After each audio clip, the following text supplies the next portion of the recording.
Nagsugod na karong adlawa ang pag-file sa Certificate of Candidacy alang sa mga mudagan sa piniliay sa sunod tuig. Didto sa COMELEC Manila ang mga kandidato sa United Nationalist Alliance kun una nga sila si Vice President Binay ug Senator Gringo Honasan ang unang tandem nga ni-file sa ilang COCs. Kuyog ni Binay ug Honasan mao ang ilang mga pamilya.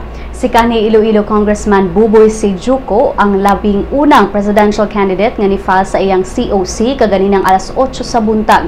Laing ni-file sa ilang kandidatura pagka-presidente mao sila si Eli Pamatong, retired Army Officer David Toralba Alimorong, Engineer Ralph Maslow, Attorney Camilo Sabio, Crime Buster Danilo Ansero Lihay-Lihay, retired Army Officer Adolfo Indoctivo ug Sel Hope Kang. Laing upat ka mga kandidato pagka-senador ang mi-file sa ilang COC. Apil na niini si Senador Panfilo Lacson nga midagan isip independent candidate.